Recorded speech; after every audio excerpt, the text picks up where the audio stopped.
কিন্তু আমি যেদিন দুনিয়াতে আসছিলাম আমার আম্মার প্রসব বেদনা, এমন কান্নার আওয়াজ, আম্মার কান্নার আওয়াজের কারণে পাশের বাড়ির মানুষ রাতে ঘুমাতে পারে নাই। ওই মা চিল্লায় চিল্লায় কান্না করেছে। আমার দাদি, আমার নানি আমার আম্মাকে সান্ত্বনা দেয়, আম্মা জান কান্না করেন আর বলে আমারে কি সান্ত্বনা দাও, আমার স্বামীকে একটু কাছে দাও, তোমরা সরে যাও। আব্বা জানকে ডাইকা আম্মা জান আব্বা জানের হাতটা ধইরা কয়, স্বামী আমার তোমার ঘরে আসছি, মন ভরে খেদমত করতে পারি নাই, আমারে তুমি আজ মাফ করে দাও। আমার মাথার উপরে 7 আসমান চেপে গেল, আমি মনে হয় এখন মরণের বিছানায় আছি, দাবি রাখবা না, দয়া করে আমারে মাফ করে দাও। আব্বা জান আম্মা জানের হাত ধরে কাঁদে আর কয়, বিবি ধৈর্য ধারণ করো, কান্না করিও না। এই কথা বলিয়া আমার আব্বা দৌড়ায় গিয়া যায় নামাজে সেজদায় পড়ে কাঁদে, ও দয়ার মালিক আমার স্ত্রীটাকে সুস্থ করে দাও, আমার সন্তানকে তুমি আরামে প্রসবের ব্যবস্থা করে দাও। ওই মাকে কখনো কষ্ট দিয়া নামাজে দাঁড়াবা, নামাজ হবে না। জীবনের মূল কষ্ট মায়ের প্রসব বেদনা, 7 আসমান 7 জমিন তখন মায়েরই মাথায়। জীবনের মূল কষ্ট মায়ের, জীবনের মূল কষ্ট মায়ের প্রসব বেদনা, 7 আসমান 7 জমিন তখন মায়েরই মাথায়। আমার সুন্দর মুখ দেখে মার, আমার সুন্দর মুখ দেখে মায়ের ব্যথা যায় দে হাসাইয়া। ও আমার প্রাণের মা, মা গো মা কোথায় গেলে মরে ছাড়িয়া, জনম দুঃখী ইয়াতিম আমি, চায় না কেহ ফিরিয়া। আমি যখন ছিলাম আমার মায়ের উদরে, চলাফেরা করলেন যে মায়ে কত কষ্ট করে। আমি যখন ছিলাম আমার মায়ের উদরে, চলাফেরা করলেন যে মায়ে কত কষ্ট করে। এমন মাকে কেমন আজি, এমন মাকে কেমন আজি যাব আমি ভুলিয়া। ও আমার প্রাণের মা, মা গো মা কোথায় গেলে মরে ছাড়িয়া, জনম দুঃখী ইয়াতিম আমি, চায় না কেহ ফিরিয়া। মাগো আমি এতিম বলে সবাই দেয় তারাইয়া, ক্ষুধার জ্বালায় দিন কাটাই মা, পেটে ক্ষুধা নিয়া, ঘুমের মাঝে মাকে দেখে, ঘুমের মাঝে মাকে দেখে, কেঁদে দেই বুক ভাসাইয়া। ও আমার প্রাণের মা, মা গো মা, কোথায় গেলে মোরে ছাড়িয়া, জনম দুঃখী ইয়াতীম আমি, চাই না কেহ ফিরিয়া। সন্তানের প্রতি মায়ের কি যে মায়া, কি মোহাব্বত, এইটা বয়ান করে বুঝাবার কোনো ভাষা নাই। আম্মা ছাড়া বুঝানো যাবে না, যার সন্তান নাই তাকে বুঝানো যাবে না রে বাবা। দুইবার মা ফেল, এইবার মা একটু ঘুরে বসে চিন্তা করলো, এবার আর একবার যাব, শেষ আর যাব না, দেখি আমার বাবারে একটু দেখতে পারিনি। মা এবার সিদ্ধান্ত নিয়া তৃতীয় দিন পাহাড়ের কিনারায় সূর্যের গরমে গিয়া হাজির। আজকে শেষ। সূর্যের আলোরে আড়াল করে ডাক দিছে, বাবা কই? আজও সন্তান নামাজে দাঁড়ানো। মা ডাক দিছে, কানে আওয়াজ আসছে, কোনো জবাব নাই। সন্তান আল্লাহর মোহাব্বতের প্রাধান্য দিয়া চুপচাপ নামাজে দাঁড়ায় আছে। আম্মা জান 2 দিন আইসা চলে গেলেন, আজকেও কি ফেরত যাবেন? বুঝে না, বৃদ্ধা মা মনেরে বুঝাইতে পারে না। কিন্তু আম্মা জান আজকে কষ্ট বেশি হয়ে গেল, 3 দিন আসলাম, ডাকে সাড়া দেয় না সন্তান, আজকে বরদাস্ত করা যায় না। আম্মা জান আজও নিরুপায় হইয়া যায়, তবে অন্য 2 দিন জবানটারে বন্ধ করে গেছেন, আজকে জবান বন্ধ করে না, আসমানের দিকে তাকাইয়া একটা ডাক দিছে, মালিক ও আল্লাহ, আমার কষ্ট কি তুমি দেখো না? আমার সন্তান 3 দিন আসছি, আমার ডাকে সাড়া দেয় না, ও মালিক তোমার আদালতে একটু না বললেই না, আমি কন্ট্রোল করতে পারি না, আমি একটু বলি বেশি না রে আল্লাহ। ওরে জেনাকারিনী মহিলার চেহারা না দেখাইয়া কবরে নিও না। বাস আদালতে চলে গেছে।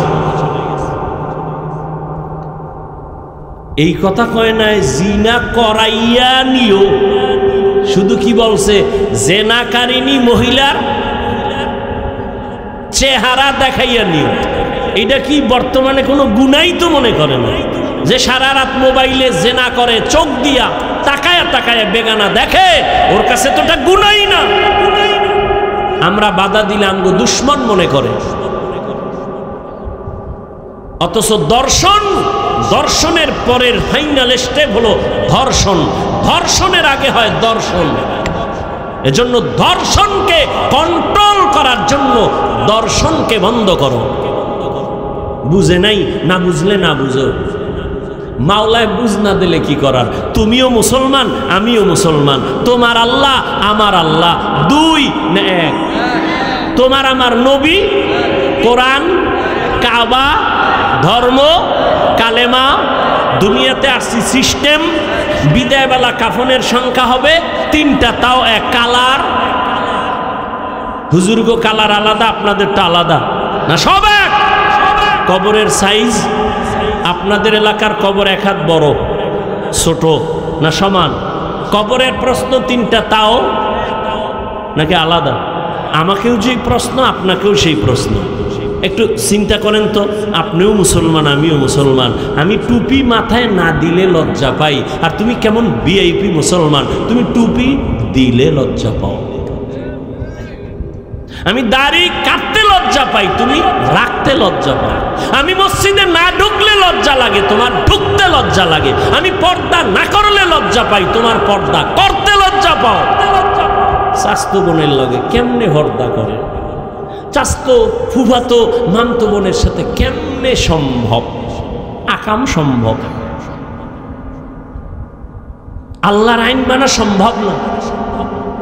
আল্লাহ হেদায়াত দান করুন। আরো জোরে বলেন। অনেক কষ্ট হইতেছে। হ্যাঁ, আরে ভাই আপনার না হইলে আমার তো হবে। আল্লাহ হেদায়াত দান করুন। কি কথা বলতেছিলাম?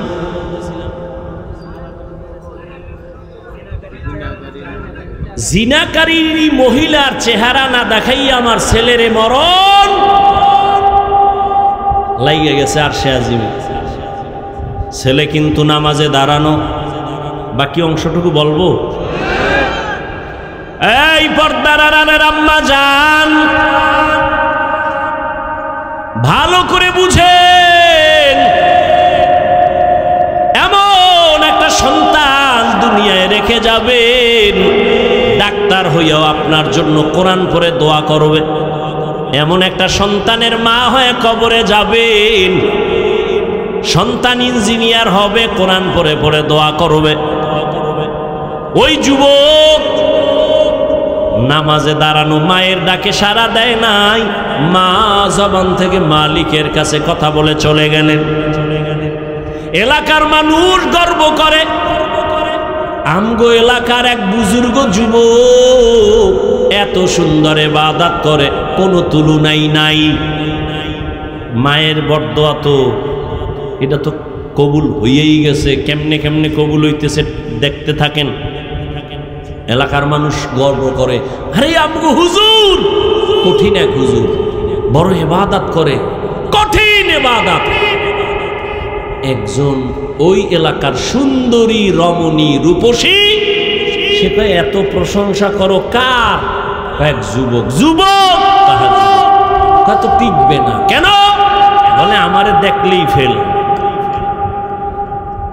এলাকার লোক বলে কোশ্চিন কালেও না, চ্যালেঞ্জ কা চ্যালেঞ্জ, যাও।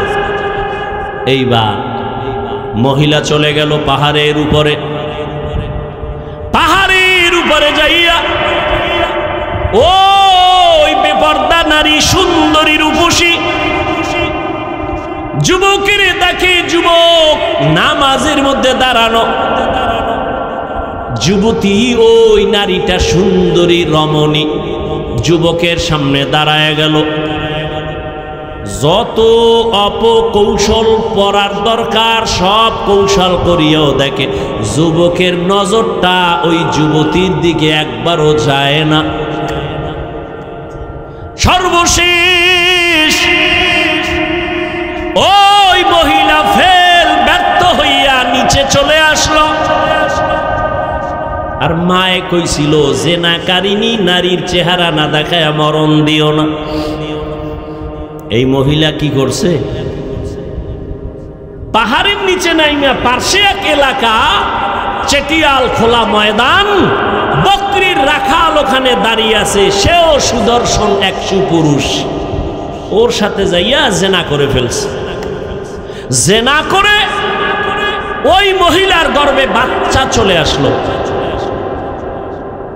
দীর্ঘ কয়েক মাস পরে বাচ্চাটা দুনিয়াতে যখন আসলো, এই আল্লাহর বান্দি জাহান্নামী নারী বাচ্চাটারে কোলের মধ্যে নিয়ে এলাকায় ঘুরে আর কয়, দেখো তোমরা যার এত গুণগান গাইছো পাহাড়ের উপরে ইবাদত করে, ওই তোমগো বুজুর্গ আমার সাথে জিনা করেছে, তার এই বাচ্চা। ঘটনা বুঝছেননি? বাচ্চা কার? কার? মহিলা কয় কার? বুজুর্গ। যুবক ওই যে মা দোয়া করছে, এটাও কবুল হওয়া লাগবে।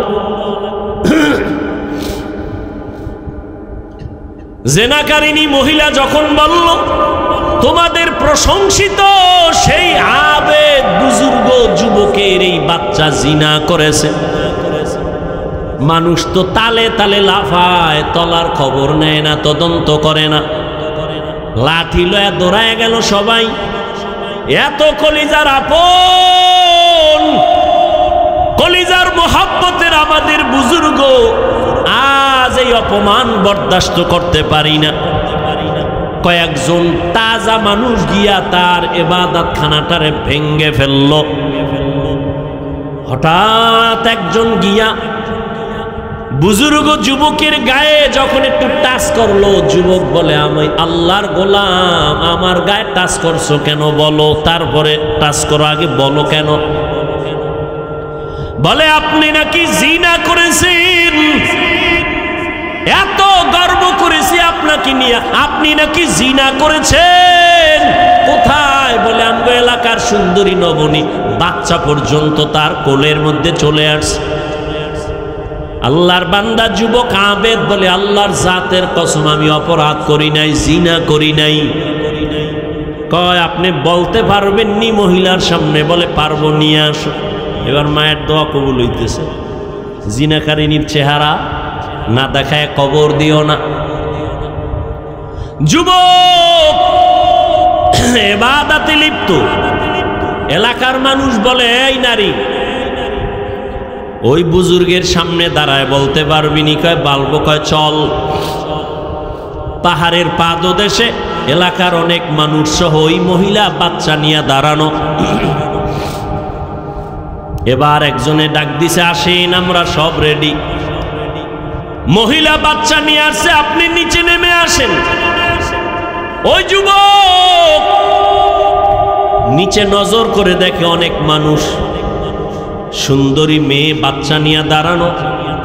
যুবক এটা দেখা সিজদায় পড়ে উপরে বয়া কান্নে, আল্লাহ জানি না তুমি না জানি আমার উপরে বেজার হয়েছে। ও আল্লাহ, আমি এতদিন তোমার কদমে কুদরতি ভাবে সিজদা করি, তুমি ইজ্জত হেফাজতের মালিক, আমার উপরে অপবাদ আসছে আমি নাকি জিনা করেছি। আল্লাহ তুমি তো জানো আমি নিষ্পাপ, আমি জিনা করি নাই। ও আল্লাহ, তুমি আমার ইজ্জতের হেফাজত করো, কুদরতের দ্বারা তুমি হেফাজতের ব্যবস্থা করো। যুবক কান্নাকাটি করে দোয়া করিয়া এবার পাহাড়ের নিচে নেমে আসলো। নিচে নেমে এসে ঠিক ওই সুন্দরী মেয়েটা সামনে বাচ্চা নিয়া, আল্লাহর বান্দা যুবক ডাক দিয়া বলে কি ব্যাপার? এই মেয়ে, কি নাকি তুমি রটাইছো আমার নামে? বলে হ্যাঁ। কি রটাইছো? বলে তুমি আমার সাথে জিনা করেছো। বলে মিথ্যা কথা, বলে নাই তো তোমার বাচ্চা। তখন কি আর ওই কি জানি পরীক্ষা করে না, ডিএনএ আসিল, দি কিচ্ছু নাই। আর মিয়া রসুল শুনাইতেছেন এ ঘটনা, তাহলে বুঝেন ওই যুগের না, আরো আগের, বহু আগের ঘটনা, নবীজি দুনিয়াতে আসার আগের ঘটনা। দেশ কি? এইবার যুবক ইবাদতকারী কয়, সত্যি করে বলতে পারবি? বলে আমি সত্যি বলছি। বাচ্চাটা আমার কোলে দে।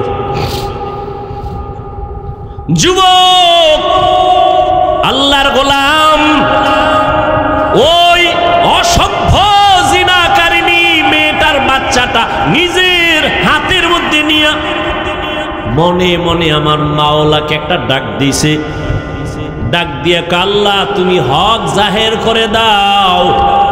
ওই যুবক ইবাদত করনেওয়ালা কোলের বাচ্চাটারে, দুধের বাচ্চা, কথা বলতে পারে না, সবার সামনে চিৎকার দিয়ে কয় রে শিশু তুই একটু আস, সবার সামনে জবান খুলে বল তোর বাবাকে। শিশু বাচ্চার জবান খুলে গেল। শিশু বাচ্চা ওই বেচারার হাতের মধ্যে থেকে সবার সামনে আওয়াজ দিয়া বলে আমার বাবা হলো ওই রাখাল, আমার বাবা ওই রাখাল। এবার এলাকার মানুষ ওই মহিলার উপরে আক্রমণ। আল্লাহ দেখায় দিলেন তুই যে কান্না কইরা দোয়া করছো তোর ইজ্জত বাঁচানোর জন্য বাঁচায় দিলাম, আর তোর মায়ও যে কইছে জেনাকারিনীর চেহারা দেখা লাগবে দেখাইয়াও দিলাম। মায়ের সাথে চালাকি চলবে না, বাবার সাথে চালাকি চলে না, শিক্ষকের সাথে চালাকি চলে না। ও বাবা, জীবনটারে যদি সফলতায় নিতে চাও, ডাক্তার হও, ইঞ্জিনিয়ার হও, যাই হও না কেন, মা বাবার দোয়া নিও, উস্তাদের দোয়া নিও, মুরব্বী উলামায়ে কেরামের দোয়া নিও। শেষ কথা আমার, দোয়া যদি নিতে নাও পারো, আমার কলিজার দাবি, ও যুবক বাবা, মা বাবার বরদোয়া নিও না, উস্তাদের বরদোয়া নিও না, আলেম উলামাদের বরদোয়া নিও না। ওরে জীবনটা আর কয়দিন হেলায় খেলায় কাটায় দিবা, এখনো সময় আছে, তওবা করে নাও। মায়ের থেকে দোয়া নিও, মা যদি তোমার মাথায় হাতটা বুলায় দোয়া করে দেয়, কপাল খুলে যাবে। ও পর্দার আড়ালের আম্মা জান, আপনারা তো এত দামি মা, আপনারা তো খাদিজা রাদিয়াল্লাহু তাআলা আনহার মতো নারী, ফাতেমা রাদিয়াল্লাহু তাআলা আনহার মতো নারী, আপনারা আয়েশা রাদিয়াল্লাহু তাআলা আনহার মতো দামি নারী, ইসমাইল নবীর মা হাজেরা আলাইহা সালামের মতো দামি নারী। এরে আম্মা জান, ঈসা নবীর মা মারিয়াম আলাইহা সালামের মতো দামি নারী। জগৎ বিখ্যাত বেঈমান ফেরাউন, ওই ফেরাউন আল্লাহর সাথে চ্যালেঞ্জ দিয়া নিজের খোদা দাবি করিয়া, কিন্তু দেখেন আল্লাহর কুদরত। ওই ফেরাউনের স্ত্রীর নাম কি? কি? আসিয়া। যেই খোদা ফেরাউন নিজেরে খোদা বলছে, আল্লাহরে মানে নাই, তার ঘরে আসিয়া কত দামি ঈমানওয়ালা। নবীজি বলেন, কিয়ামতের ময়দানে, জান্নাতের ময়দানে আমি মুহাম্মদের সাথে আসিয়ার সাথে বিবাহ হবে। ও এলাকার আম্মা জানেরা, আপনার স্বামী তো ফেরাউনের মতো খারাপ না। ও মা, আপনি যদি একটু নামাজ পড়ে দোয়া করতেন, আর স্বামীকেও নামাজের দাওয়াত দিতেন, আর স্বামীকে যদি বলতেন, স্বামী আমার, তোমার ঘরে না খাইয়া খাইয়া কষ্ট করে জীবন কাটাবো, কিন্তু আমার জীবনের একটা দাবি, তুমি হালাল টাকা ঘরে আনবা, হারাম টাকা ঘরের মধ্যে নিবা না, হারাম টাকা খাওয়াইয়া আমাদের সন্তানের রক্ত নাপাক করব না, হারাম টাকার কামাই দিয়া আমাদের শরীরের রক্ত নাপাক করব না। একটা মা যদি স্বামীকে বারবার বলতো, কোন স্বামী হারাম টাকা ঘরে নিতে পারত না। এরে আম্মা জান, আপনার মতো কত মা এখনো আছে তাহাজ্জুদ পড়ে, 5 বেলার নামাজ পড়ে স্বামীর মাল হেফাজত করে, মোবাইলে সময় নষ্ট করে না, পর্দা রক্ষা করে চলে। ও পর্দার আড়ালের বোনেরা, আপনার মতো কত বোন লেখাপড়া করে, নামাজ ছাড়ে না, মোবাইলে চরিত্র নষ্ট করে না। মানুষের জীবনের অমূল্য এক সম্পদ হলো সুন্দর চরিত্র। ও বোনেরা, আপনার মতো বোন চরিত্রবানের অভাব নাই, আপনারা কেন পারবেন না? ও যুবক বাবা, এখন থেকে তওবা করে নাও। তোমার মতো যুবক যদি দিনের লাইনে চলতে পারে, জেনারেল লাইনে থাকিয়া তুমি পারবা না কেন? ও বৃদ্ধ বাবাজিরা, আপনাদের মতো কত বুড়া মানুষ মসজিদে গিয়া লাঠি হাতে নিয়ে কষ্ট করে করে হেঁটে হেঁটে গিয়া নামাজ পড়ে, আপনারা কেন পারবেন না? আল্লাহর কাছে তওবা করেন, মনে মনে আল্লাহকে বলেন, হে আল্লাহ, জীবনে তো গুনাহ কম করি নাই, আজকে থেকে তওবা করে নিলাম, আদব নিয়া নবীর তরিকা মেনে চলবো। ও যুবক বাবা, মনে মনে আল্লাহকে বলো, আল্লাহ, হায়াতের মালিক তুমি, ইজ্জতের মালিক তুমি, জীবনে গুনাহ তো কম করি নাই, মনে চাইছে নামাজ পড়ব না, পড়ি নাই, মনে চাইছে গুনাহ করব, করেছি, আজকে তওবার নিয়ত করে ফেললাম, আর নামাজ ছাড়বো না, দাড়ি কাটবো না, বেপরদায় চলবো না, মা বাবার সাথে বেয়াদবি করব না, উলামায়ে কেরামের পরামর্শ নিয়া নবীর তরিকা মেনে চলবো, ওস্তাদের দোয়া নিয়ে চলবো। সবার কপাল খুলবে কিনা জানা নাই। আজকে বয়ানের শুরুতে আবু জাহালের কথাই তো বলেছিলাম, নবীরে দেখলো, কপালে কালেমা জুটলো না, জানি না ময়দানে কার কপাল খুলবে আর কার কপাল পুড়ে যাবে। যদি কপাল খুলিয়া যায়, ওই বান্দা তওবা করবে, মরে যাব আর নামাজ ছাড়ব না। জানি না কার অন্তর খোলা, তওবা করে আমার আল্লাহকে মনে মনে বলো, হে মালিক, জীবনে আর নামাজ ছাড়বো না, বেপরদায় চলবো না, মা বাবাকে কষ্ট দিব না, উলামায়ে কেরামের পরামর্শ নিয়া, ওস্তাদ মুরব্বীদের দোয়া নিয়া নবীজির তরিকা মেনে চলবো। তওবা করার মতো যদি কারো অন্তর তৈরি হয়, মুনাফিকি যদি অন্তরে না থাকে, তওবার নিয়ত যাদের আছে দুটো হাত আল্লাহকে দেখায়া দাও। আয় আল্লাহ, হাতগুলো কবুল করে নেন, তওবা কবুল করে নেন, তওবার উপরে মজবুত হইয়া চলার তৌফিক দান করেন, আমিন। কত ভাব লয়ে বসে আছে আমার কলিজার যুবকেরা, মাস্তান মাস্তান ভাব, অথচ যদি তলায় হাত দেওয়া যায়, চিল্লাইয়া কান্না কইরা মইরা গেল, এর দুঃখ মিটে না। এই পরিমাণ গুনাহ আমার যুবকেরা সারা রাত মোবাইল দেখে করে। অযুবক বাবা, আল্লাহ না করুন, কথাগুলো খেয়াল কইরো, কলিজার থেকে বের কইরা বলতেছি, চূড়ান্ত মোহাব্বত লাগায় বলতেছি, আল্লাহ না করুন যদি তুমি আজকে মরে যাও, কথার কথা, তোমার আব্বা আম্মা কিন্তু খুশি। তুমি বলবে এটা কেমন কথা, বাপ মা খুশি, হ্যাঁ কাঁদবে তোমার জন্য, কিন্তু ভেতরে খুশি, কারণ তোমার চরিত্র তোমার মা বাবাকে বিমুখ করে ফেলেছে, তোমার মা বাবা মনে মনে কষ্ট পাইছে তোমার কারণে, তোমার চরিত্র এত খারাপ, কোথাও মুখ দেখাইতে পারে না, লজ্জা কয়ে সন্তান না থাকা ভালো। আমি যুবককে বলি, তোমার বয়স কত? 25, 30? এই বয়সে তুমি কি অর্জন করেছো? মা বাবার বরদোয়া। আয় যুবক, কি অর্জন করেছো? মা বাবার বরদোয়া। এটা একটা জীবন হইল।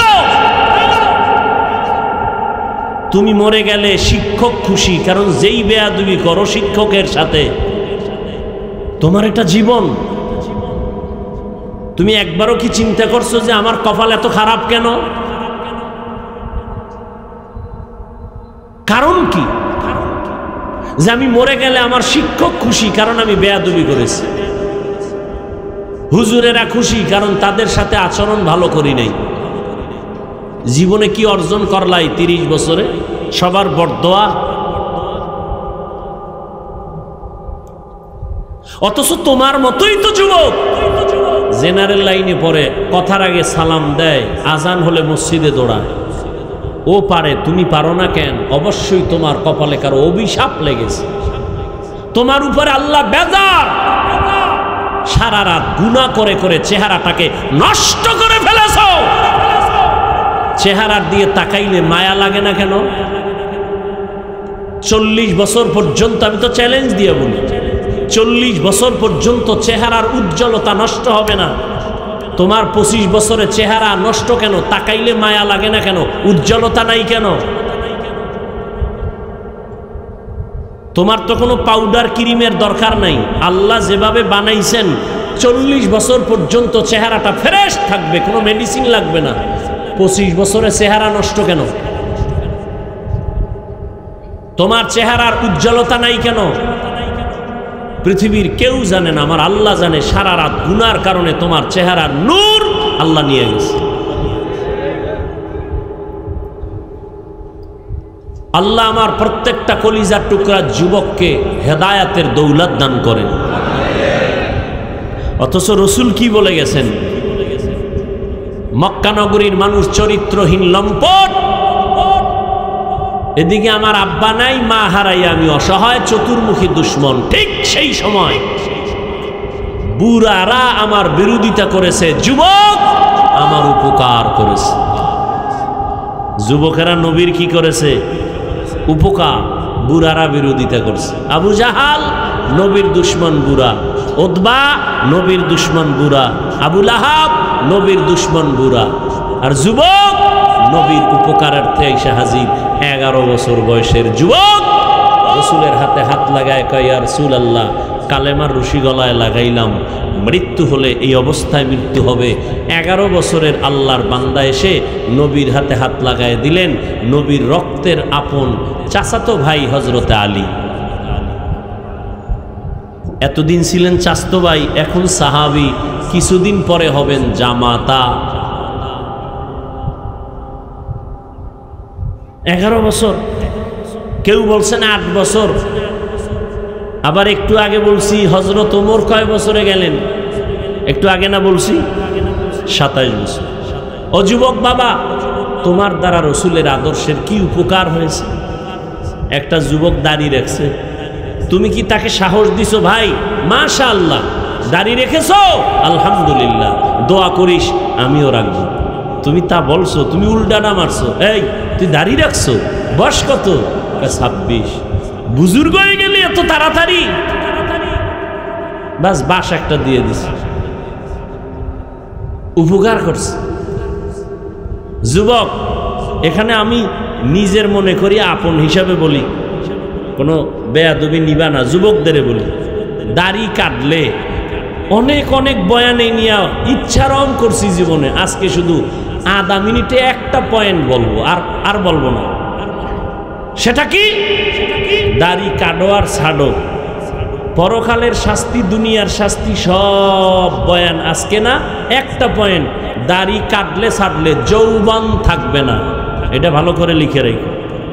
তোমগো দাড়ি কামান্যার গোষ্ঠী যেদিন থেকে আমদানি বাড়ছে, ওদিন থেকে হারবাল কোম্পানির আমদানি বেড়ে গেছে। আল্লাহ হেদায়াত দান করুন। বেয়াদবি মাপ চাই, আমি কারো ক্ষতির জন্য বলি নাই, আমি উপকারের জন্য বলছি। এমন এক সময় আসবে কান্না করবা, চোখের পানি মোছার মানুষ পাইবা না। হ্যাঁ, কি খুশি, আমি তো পাইয়া লাইছি। কি পাইছো? কোরআন লইয়া কসম খাইছি, আমারে ছাড়া সে কিছু করবে না, মরণও আমার সাথে, জীবনও আমার সাথে। ওই বিবারিয়া বইলে আসছি, যুবক তোর কাছে যেই মাইয়া কোরআন লইয়া শপথ করছে, ও নাম্বার কত? 13। হুজুর কেমনে কইলেন? এই মাইয়া ভালো না খারাপ, এটা তাজা স্কেল দিয়া যাই, আজীবন মনে রাখবি। তুই যেই সিরিয়ালের, ওই মাইয়াও এই সিরিয়াল। তোর সিরিয়াল যদি হয় 3, মাইয়ারটাও 3। তোর যদি সিরিয়াল হয় 7, মাইয়াও 7।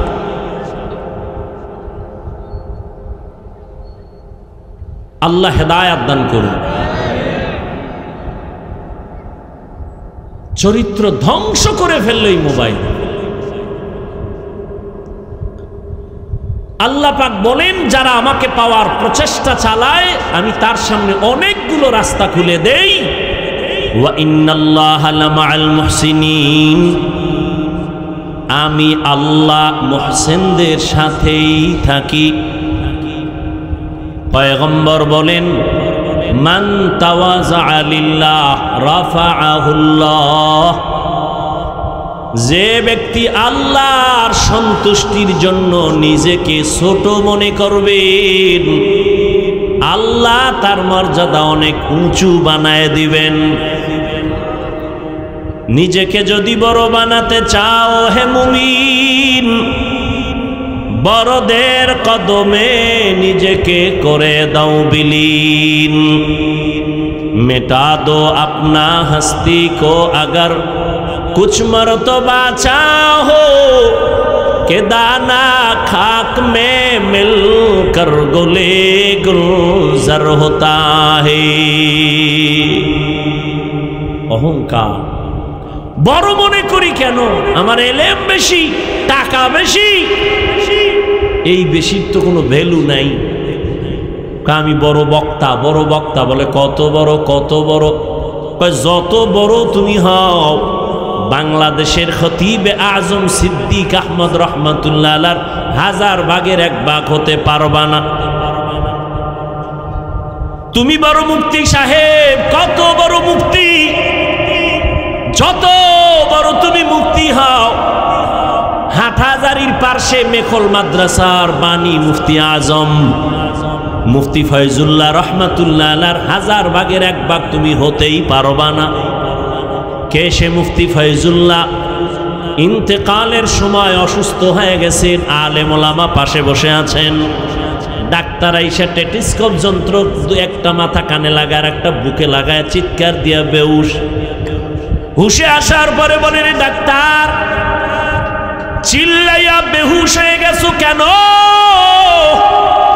ডাক্তার বলে, আল্লাহর জাতের কসম, শত মানুষ এক জায়গায় বসে আল্লাহর নামের জিকির করলে যেমন আওয়াজ হয়, মুফতি ফয়জুল্লাহর বুকের মধ্যে, সিনার মধ্যে সে জিকিরের আওয়াজ কানে শুনেছি। আউলিয়ারা কারে উকবা ইখতিয়ার, জাহেলারা কারে দুনিয়া ইখতিয়ার।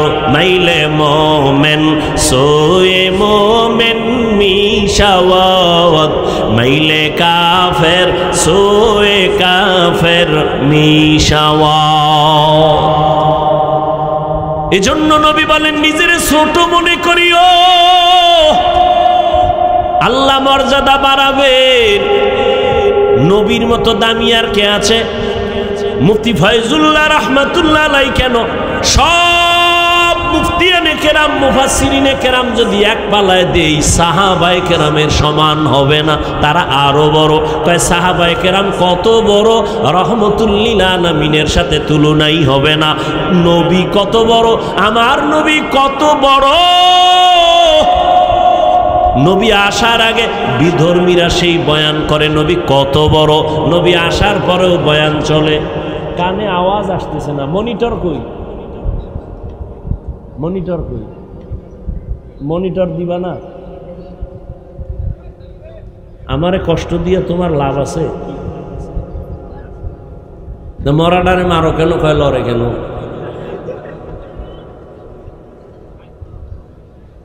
কত কষ্ট হইতেছে এই চিল্লানি। একটা মনিটর, দুইটা বক্স দিয়ে দিবে, সহজ। এটা ভাড়া দেবে না ইব্রাহিম ভাই?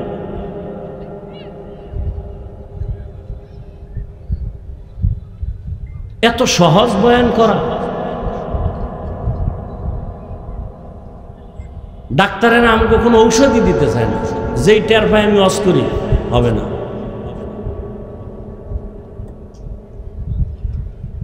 আল্লাহ মাহফিল শেষ পর্যন্ত, দোয়া পর্যন্ত কামিয়াবি দান করেন। খারাপ লাগতেছে? কি কথা বলতেছিলাম? নবী কত বড় না? নবী কয় খুশি, নবী খুশি হয়ে কয় কি জানেন, আল্লাহ আমারে কত কিছু দিছেন। কয় কি দিছেন? নবী বলেন, উতিতু ইলমাল আউয়ালিন ওয়াল আখিরিন। রহমতের নবী বলেন, আল্লাহ আমাকে আউয়াল আর আখিরের ইলম সব আমাকে দান করেছেন। আদমরে যা দিয়েছেন আমাকে তা দিছেন। আদমেরটাও দিলেন, নূহ নবীরটাও দিলেন, শীশ আলাইহিস সালামেরটাও দিলেন, ইব্রাহিম নবীরটাও দিলেন, ইসমাইল নবীরটাও দিলেন, মূসা নবীর ইলম আমাকে দিছেন।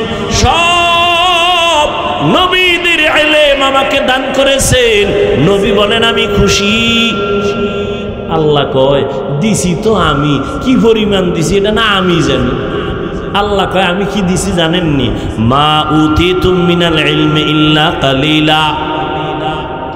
আমার ইলমের সাগর, ওই ইলমের সমুদ্র থেকে নবী আমি আপনাকে যা দিছি খুবই সামান্য। দেখছেন নি কারবার? নিজেকে যদি বড় বানাতে চাও, হে মুমিন, বড়দের কদমে নিজেকে করে দাও বিলীন। আল্লাহ কয়, আপনারে সামান্য দিছি, তা আল্লাহর কাছে কি পরিমাণ এলেম জমা। এই জন্য আল্লাহ নবীরে কয়, আপনি সবসময় দোয়া কইরেন কি, রব্বি জিদনি। দেখছেন নি, আমনেরে আমি মাঝে মাঝে আবার বাড়াবো, রব্বি জিদনি ইলমার দোয়া পড়বেন, আর আমি ইলম বাড়াবো, আমি ইলম বাড়াবো। আল্লাহর নবী দোয়া পড়তেন সব সময়, রব্বি জিদনি ইলমা, ও আল্লাহ তুমি ইলম বাড়াও, জ্ঞান বাড়ায় দাও। ওই ইলম চাই না যেই ইলম দ্বারা ইবলিস বেয়াদবি করেছে। ও বান্দা, তুমি ইলম শিখেছো, তোমার জ্ঞান আর তোমার শিক্ষা তোমার এলেমে যদি তোমারে বিনয়ী করতে না পারে, এই এলেম দিয়া লাভ কি? তোমার এলেমে যদি তোমাকে তাওয়াজুআন করতে না পারে, তোমাকে ছোট বানাইতে না পারে, অহংকার মুক্ত করতে না পারে, এই এলেম মদিনার এলেম না, এই এলেম ছিল ইবলিসের এলেম। इल्मे राज़ो करदन बेहिसाब खल्क़े रादादन जवाबे बासवाब हक न दारत दोस्ते खल्क़ा ज़ारे राह निस्ते ई खसलत एके दीनदारे राह। নিজেরে ছোট বানাইয়া চলিও, মর্যাদা আল্লাহ বাড়ায় দিবেন। দেখবা যেই সমাজের মানুষটা নম্র ভদ্র শালীন, সবাই তারে মহব্বত করে সম্মান করে, আর যার মধ্যে নম্রতা নাই ভদ্রতা নাই কেউ তারে মহব্বত করে না, দূরে রাখে। বিনয়ী হতে হলে আদবওয়ালা হতে হয়। এজন্য নবী বলেন আদাবানি রব্বি ফাহসানা তাদিবি, রব আমারে আদব শিখাইছেন, আমি মায়ের গর্ভ থেকে আদব শিখে আসি নাই। আদব এটা শিখতে হয়, মায়ের গর্ভ থেকে নিয়ে আসা যায় না। আসেন আমি আয়াতের মধ্যে ঢুকি। আল্লাহ বলেন যারা প্রাণপণে চেষ্টা করে আল্লাহ পাওয়ার জন্য, আমি আল্লাহ তাদের জন্য অনেক রাস্তা খুলে দিব। অনেক বলতে কি একটা? জবাব দেন। অনেক, 100, 1000 না 1 লাখ, কোনো সীমা না। খুব খেয়াল করেন, আমি আলোচনায় ঢুকতেছি, আপনাদের দোয়া থাকলে একটু আগাবো ইনশাআল্লাহ। কষ্ট হবে এখানে যতক্ষণ বসে আছেন, একটা গুনাহ তো হবেই না, নেক লেখা হবে, অনবরত নেক। আল্লাহ সবাইকে কবুল করে। ও কলিজার যুবক, ও পর্দার আড়ালের আম্মা জান, ও বোনেরা, ও বৃদ্ধ বাবাজি, কয়দিন গত বছর এখানে বয়ানে আসছিলাম নি? আজকে খবর নিয়ে দেখেন, গত বছর যারা প্যান্ডেলে ছিল আজ অনেকেই কবরের বাসিন্দা। আজ আমরা বসে আছি, আগামী বছর এই প্যান্ডেলে বয়ান চলবে, আমরা কে থাকবো কোনো জানা আসেনি। জিন্দেগি মে বন্দগি তু কর নাহি, জিন্দেগি মে বন্দগি তু কর নাহি, जिंदगी बे बंदगी शर्मिंदा है, जिंदगी बे बंदगी शर्मिंदा है। খারাপ লাগে যুবকেরা? একটা হারমোনিয়াম হইলে একটু মজা পাইতি, একতারা হইলে আরো মজা না? যুবকেরা তো সব আপডেট, বাংলা গান শুনে না, সব হিন্দি। মোবাইলে হিন্দি গান চালায় আর লাফায়, কেউ অর্থ কি আব্বাও বুঝে না, আমিও বুঝি না, লাফাও কেন কয় মজা।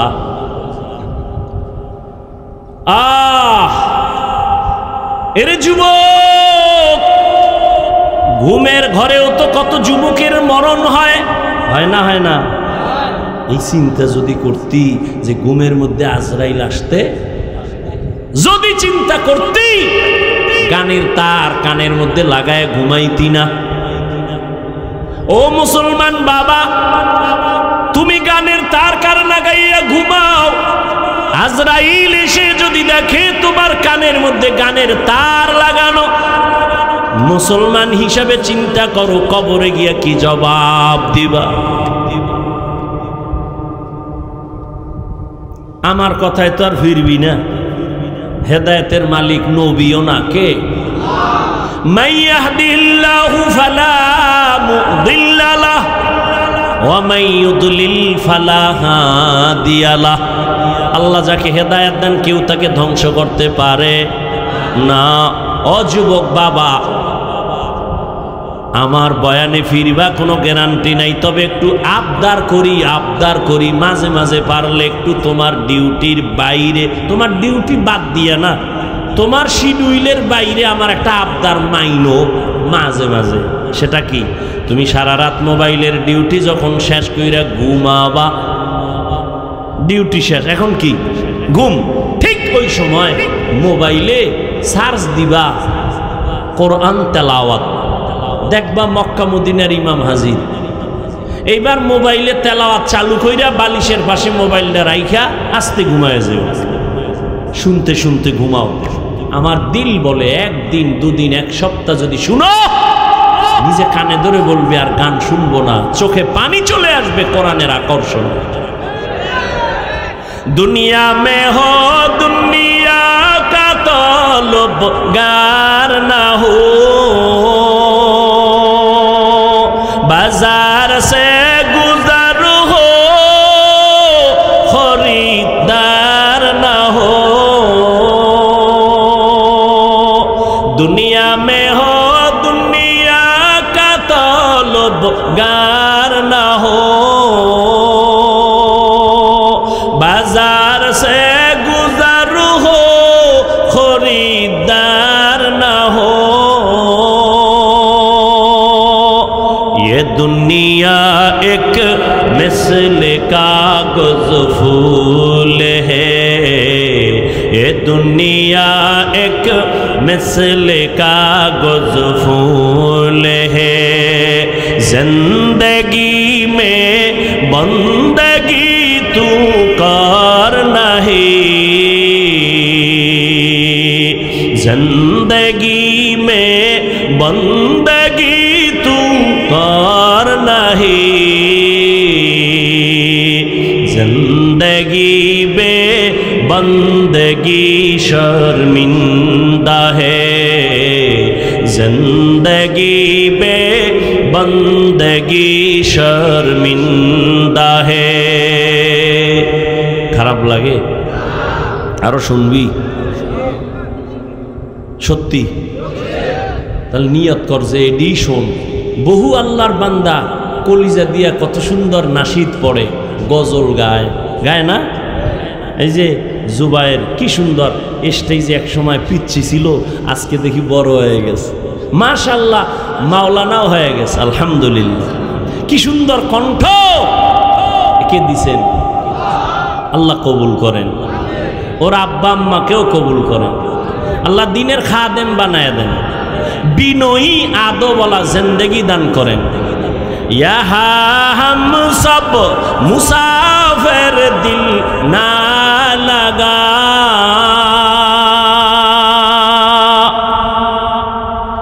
এ দুনিয়া মুসাফির খানা, দিলটাকে দুনিয়ামুখী করো না, দুনিয়া তোমার পেছনে ঘুরবে, তুমি আল্লাহর খোঁজে ঘুরো। এরে যুবক,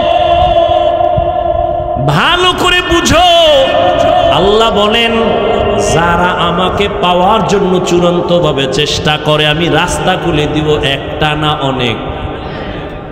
খুব খেয়াল করেন, নবীজি একদিন সাহাবায়ে কেরামদের সামনে মাটিতে একটা সোজা রেখা টানলেন, দাগ দিলেন, সোজা দাগের আশেপাশে আঁকা বাঁকা আরো কয়েকটা দাগ টানলেন, এরপরে বললেন হাজা সিরাতি মুস্তাকিমা, এই যে সোজা পথ এটাই হলো সিরাতাল মুস্তাকিম, জান্নাতে পৌঁছার সহজ সরল সঠিক পথ। বাঁকা না সোজা? বলেন, সোজা না বাঁকা? কয়টা? জোরে বলেন। নবী কয় জান্নাতে পৌঁছার সঠিক পথ একটা, সোজা। আল্লাহ কয় আমাকে পাওয়ার পথ অনেক। এবার ফেস লাগছে না?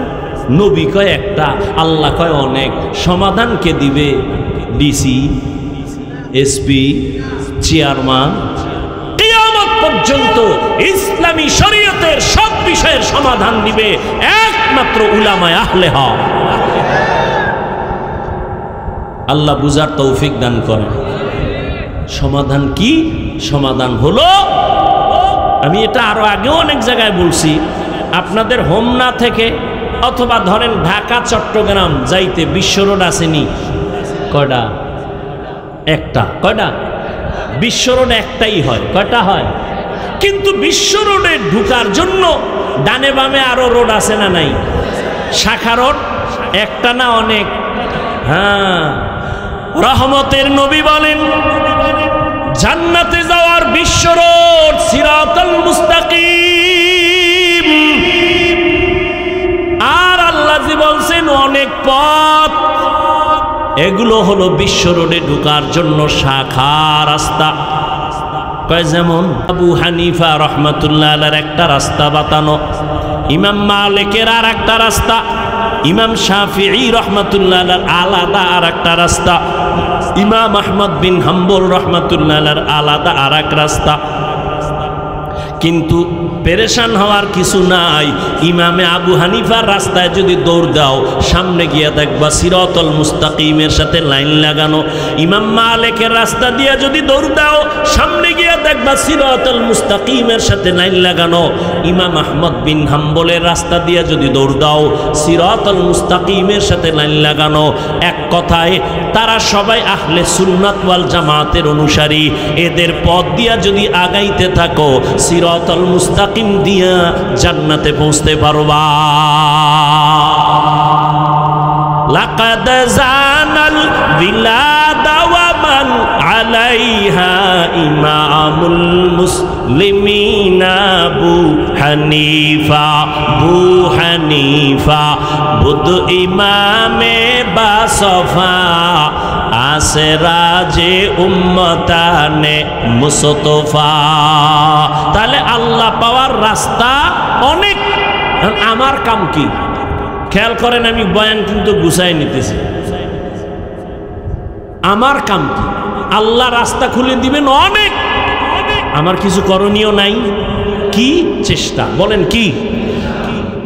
আসায়ু মিন্নি ওয়াল ইতমামু মিনাল্লাহ।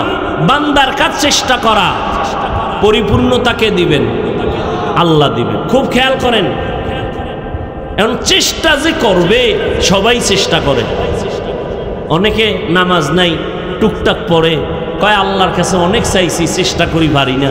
ছেলে নামাজ পড়ে না কেন? কয় চেষ্টা করি পারি না। চেষ্টা কি এটা বুঝে। সবাই চেষ্টা করে। আসলে চেষ্টা লাইন ছাড়া করলে হবে না। হোমনা বাজারে কুত্তা আসেনি? কথা কয় না? এই কুত্তারে দেখবেন ওর ডিউটি খালি দৌড়। সকালে দেখবেন দৌড়, সন্ধ্যা পর্যন্ত এই জায়গায় কুকুর হুইয়াই থাকে। কেউ তুই সারাদিন দৌড়ে আবার জায়গায় কেন? আমি সোজা দৌড় দিই নাই তো, বাঁকা হয়ে দৌড়াইছি। যদি সোজা দৌড় দিতাম তাহলে মেঘনা দাউদকান্দি ঘুরে আবার আসতে পারতাম। তাহলে সোজা দৌড়াইতে হইব, লাইন ছাড়া দৌড়াইলে হবে? এখন বান্দা চেষ্টা করবে আল্লাহ পাওয়ার জন্য। সেই চেষ্টাটা সঠিকভাবে হবে কিভাবে চেষ্টা করলে। এজন্য এই কথাটা আমি টানতেছি, খুব খেয়াল করেন। সঠিকভাবে চেষ্টা করার জন্য 3টা গুণ লাগবে। বলেন কয়টা? ধৈর্য হবে, শোনার মতো হবে ইনশাআল্লাহ। আল্লাহ কবুল করে। কয়টা গুণ লাগবে?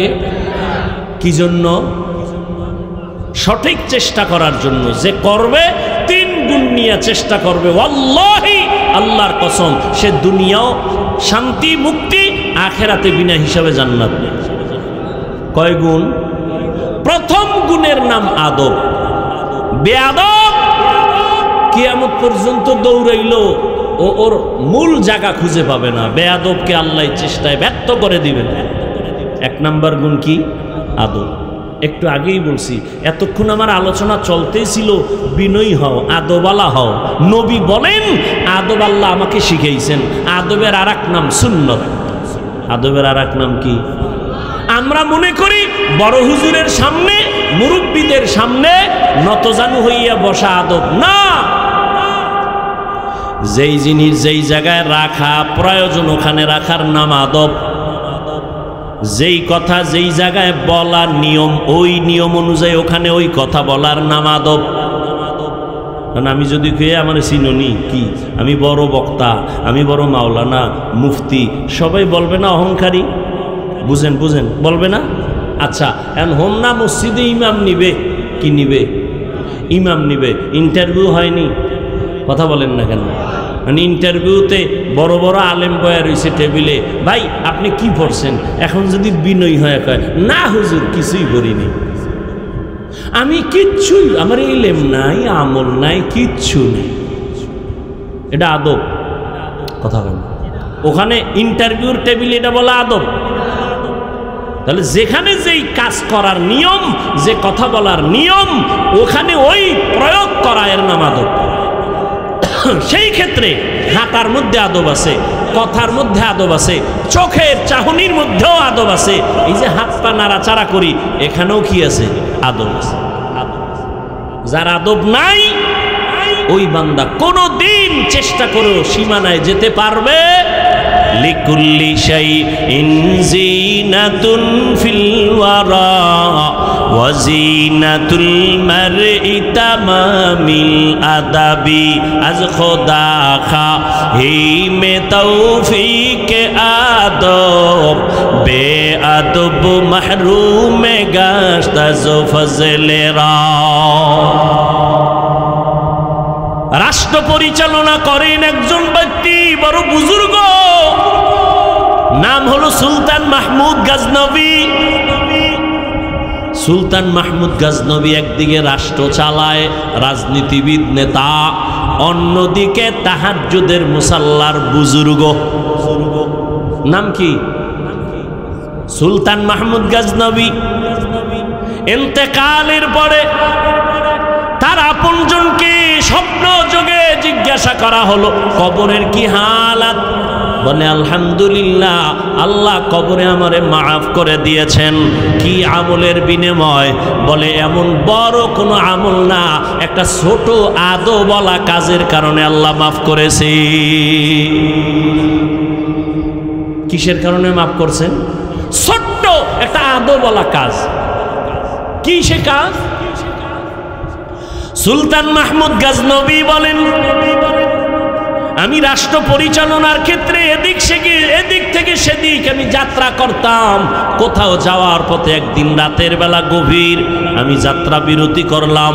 এলাকার পাহাড়িয়া জঙ্গলের পার্শ্বে ছোট একটা ঘর, আমার প্রজাদের বাড়িতে আমি স্থান নিলাম রাতটা যাপন করার জন্য। খেয়াল করেন, রাত যাপনের জন্য রাত্রে যখন আমি ছোট একটা ঘর, ওখানে আমাকে রাত্রি যাপন করার জন্য দিল, আমাকে যেই রুমটা দিল শোয়ার জন্য, আমি বিছানায় গিয়া মোটামুটি গরিবী হালাতে ওদের বিছানা, আমি যখন শুইতে গেলাম হঠাৎ তাকায় দেখি আমার পায়ের কিনারায় একটা তাক আছে, তাক, ওই তাকের উপরে এক জিলদ কোরআন শরীফ রাখা। খুব খেয়াল করুন,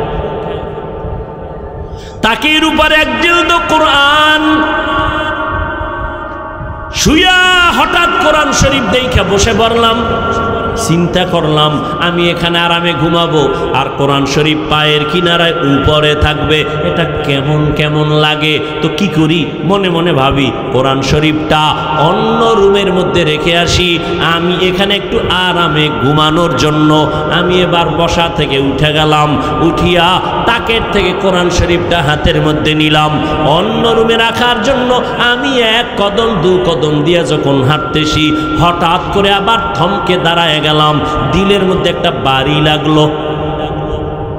আরে আমি সুলতান মাহমুদ, আমার দাম বেশি কোরআনের থেকে? এটা তো হতে পারে না। আমি আরামে ঘুমাবো, কোরআন শরীফ দূরে রাখবো একটা ময়লা রুমের মধ্যে আমার আরামের জন্য? না, কোরআন শরীফ সুন্দর জায়গায় থাকবে, প্রয়োজনে আমি ময়লা বিছানায় গিয়া ঘুমায় থাকবো ময়লা রুমের মধ্যে। আমি আবার ব্যাক করলাম, ব্যাক কইরা আল্লাহর কোরআনটা আবার জায়গায় রাখলাম মুইসা টুইসা চুমা দিয়া। এরপরে অন্য ময়লা রুমে আমি ঘুমায় গেলাম। আমার মাওলার কোরআনের সাথে একটু আদব রক্ষা করলাম। আমার আল্লাহ এই আদবের বরকতে আমাকে কবরে মাফ করে দিয়েছে। লিকুল্লি শাইইন জিনাতুন ফিল ওয়ারা ওয়া জিনাতুল মারই তামামিল আদাবি আজ খোদা খা হি মে তৌফিক আদব বে আদব মাহরুম মুমতাজ ফজলেরা। আর আমার স্কুল কলেজের ছেলেরা বোনেরা এরা বিদ্যার পৃষ্ঠা ছিঁড়ে জুতার মধ্যে ঢুকা। মিশা কইছি আছে না নাই? আরে বেটা বুঝাবার জন্য বলি, মোহাব্বত লাগায় বলি, শত্রু মনে করিও না। পৃথিবীতে ওলামায়ে কেরাম তোমাদের চূড়ান্ত বন্ধু, আর কেউ বন্ধু না, সব ধান্দাবাজ। কেউ তোমাদের আপন না, সব স্বার্থপর। স্বার্থে আঘাত লাগলে দল থেকে সদস্য পদ কাটে না, কল্লা কেটে দেয়। সত্য কথা বলো, মানো আর না মানো, স্বীকার করো। এই স্বার্থপর আছে না নাই? একমাত্র উলামায়ে কেরাম নিঃস্বার্থ তোমাদের বন্ধু, খোদার কসম করে বলি। আর কেউ তোমাদের বন্ধু নেই, সব স্বার্থপর। কিন্তু তোমরা উলামায়ে কেরামের কাছে যাও না, দূরে থাকতে চাও। এই অবস্থা পরিবর্তন করো। উলামায়ে কেরাম কলিজা দিয়া দোয়া করে, মহব্বত করে। আল্লাহ বুঝার তৌফিক দান করেন। কোরআনের সাথে আদব রক্ষা, আল্লাহ নাজাত দিয়ে দিয়েছেন। ও যুবক, চূড়ান্তভাবে চেষ্টার জন্য লাগবে আদব। বেয়াদব জমিনে শান্তি নাই। এক তো নিজের ব্যক্তিগতভাবে চলাফেরার মধ্যে আদব, দ্বিতীয় মুরব্বীদের কাতারে আমার জীবনের সফল দোয়ার জন্য একমাত্র পুঁজি হলো প্রথম আমার আব্বা আম্মা। মা বাবার দোয়া তোমার আমার সফলতার পুঁজির যুবক। দ্বিতীয় সিঁড়িতে আছে তোমার আমার সফলতার পুঁজি, দোয়া করবে আমার শিক্ষক, তোমার ওস্তাদ। তৃতীয় হলো উলামায়ে কেরাম, মুরব্বী। আমি আমার কলিজার যুবকদের আমি পাও দুইটা ধইরা বইলা যাইতেছি, রে বাবা, যদি বলো হাফিজ ভাই নিচে নাইমা পাও ধরো, আমি নিচে নাইমা তোমার পাও ধইরা বইলা যাই। আল্লাহর ওয়াস্তে আমার এই কথাটা ফালায়া দিও না। তোমার জীবনে তুমি ডাক্তার হও, ইঞ্জিনিয়ার হও, তুমি একজন প্রফেসর হও, তোমার সফলতার জন্য একমাত্র তোমার দোয়া লাগবে, মা বাবার দোয়া। আল্লাহর কসম, আল্লাহর কসম, আল্লাহর কসম, মা বাবার দোয়া যদি না থাকে তুমি ডাক্তার হবা ঠিক, তবে তাসলিমার মতো জুতার বাড়ি খেতে হবে। প্রফেসর হবি ঠিক, তবে আহমদ শরীফের মতো জুতার বাড়ি খাবি। আর যদি মা বাবার দোয়া নিয়ে চলো, কপাল খুলে যাবে। আর ওস্তাদের দোয়া তোমার জীবনের সফলতার চাবি। আমার আব্বা আম্মা আমারে এই চেয়ারে বসায় নাই, আমার আব্বা আম্মা চোখের পানি ছেড়ে দোয়া দিয়েছেন, কিন্তু আপনাদের সামনে বয়ান আব্বা আম্মা শিখান নাই। আমারে কথা বলা শিখাইছেন আমার শিক্ষক। আমি বাংলায় কথা বলি, উর্দুতে কথা বলি, ফার্সিতে কথা বলি, যাই তুমি বলো, সব আমার ওস্তাদের অবদান। এই কারণে শিক্ষকের দোয়া হলো তোমার আমার জন্য সফলতার দ্বিতীয় চাবি।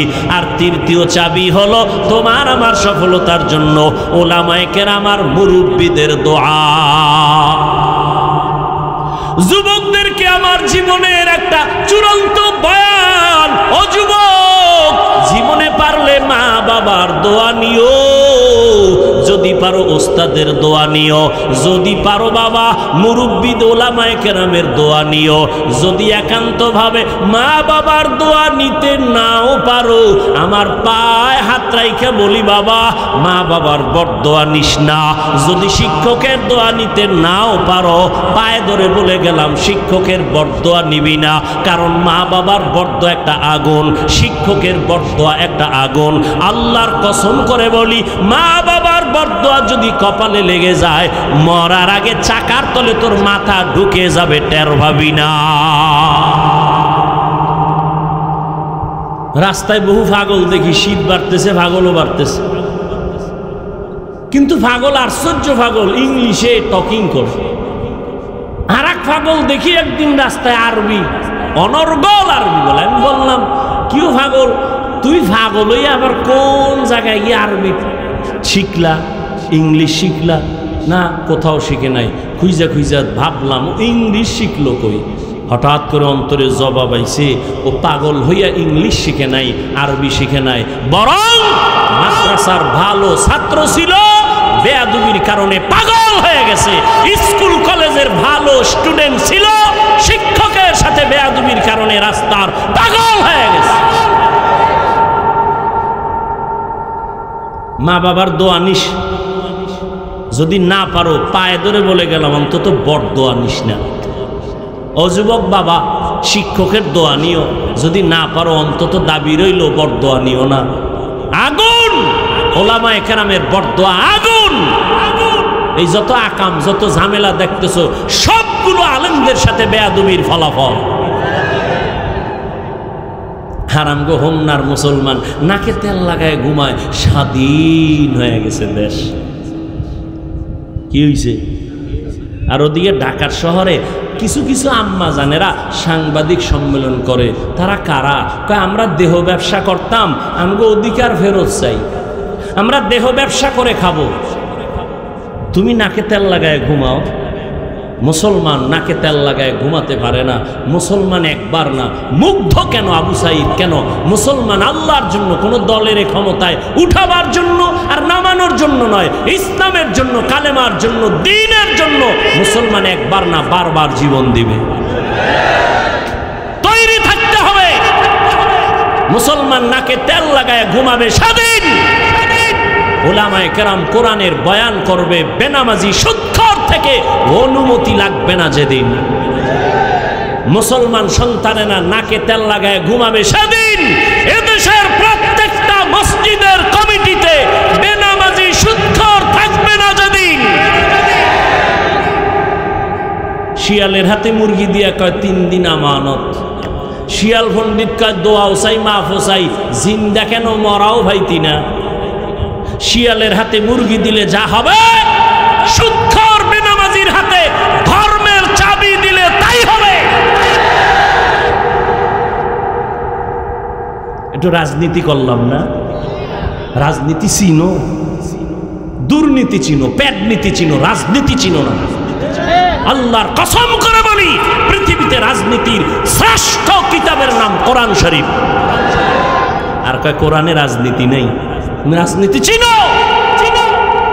পৃথিবীর শ্রেষ্ঠ রাজনীতির শিক্ষক আমার রাসূল। পৃথিবীর শ্রেষ্ঠ পার্লামেন্ট, সংসদ ভবন হলো রাসূলের মসজিদে নববী। মসজিদে রাজনীতি হবে না। ইমাম থাকবে নিরপেক্ষ। নতুন করে স্লোগান দাও, ইমাম যদি নিরপেক্ষ থাকতে হয়, কমিটির প্রত্যেকটা মানুষকে নিরপেক্ষ থাকতে হবে।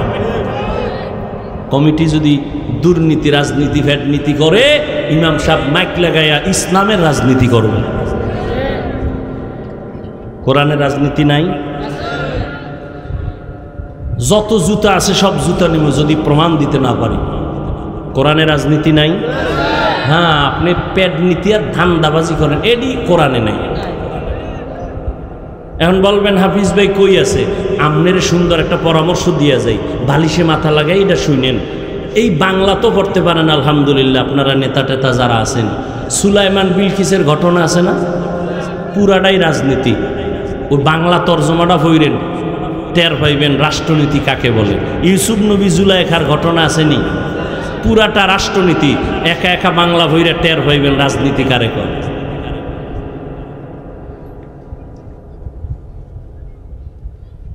চেষ্টা করার জন্য প্রথম গুণের নাম আদব। বেয়াদব কোনদিন চেষ্টা করেও কিনারায় যেতে পারবে?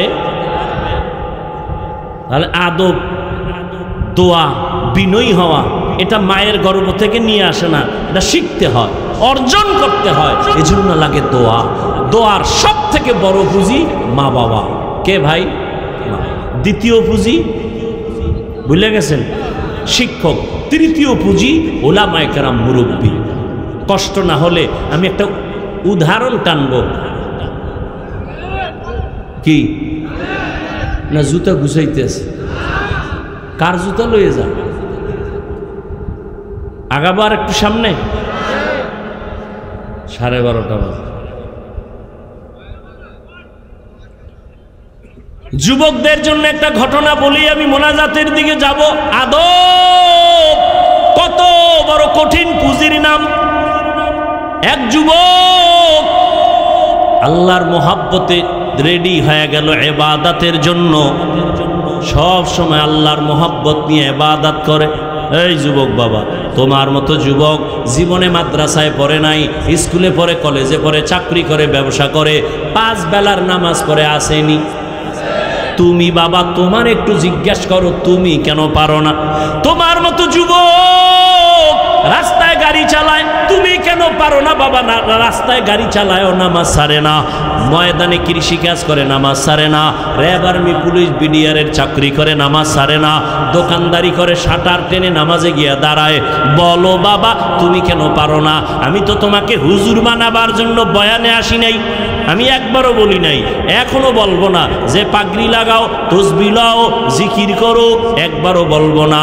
বরং আমি সাহস দিয়ে দোয়া করে যাব, এতগুলো আল্লাহর বান্দাদের আমিন ফেরত যাবে না। আমি বলবো স্কুলের ছেলে বাবা তুমি স্কুলে পড়ো, কলেজে পড়ো, ডাক্তার হও, ইঞ্জিনিয়ার হও, প্রফেসর হও, তবে একটা দাবি, বেয়াদব হইবা না। এরে আম্মা জানেরা, আপনাদের জীবনটা কতই যে ধন্য। আপনারা নবীদের মায়ের মতো মা, সাহাবায়ে কেরামদের মায়ের মতো মা, আপনারা তো কত দামি নারী। এরে আম্মা জান, এতক্ষণ আপনাদের সন্তানদের যত বয়ান শুনাইলাম, এগুলো বাস্তবায়নের জন্য আপনার দোয়া আর আপনার অবদান ছাড়া হবে না। এ দুনিয়ায় যত ভালো ভালো সন্তান হয়েছে সব হলো মায়ের অবদান। এজন্য রহমতের নবী বলেন পৃথিবীর শ্রেষ্ঠ সম্পদ হলো নেককারিনী মহিলারা। ওই যুবক আল্লাহর ইবাদতে এমন মজা পেয়ে গেল, আজান হয়েছে, শেষ হওয়ার আগে মসজিদে হাজির, নামাজ পড়ে আর বের হয় না। আসরে ঢুকলো, মাগরিব পরে বের হইল, কিন্তু বাইর হইয়াই দেখে দোকানদারি, বেপর্দা নারীর আড্ডা।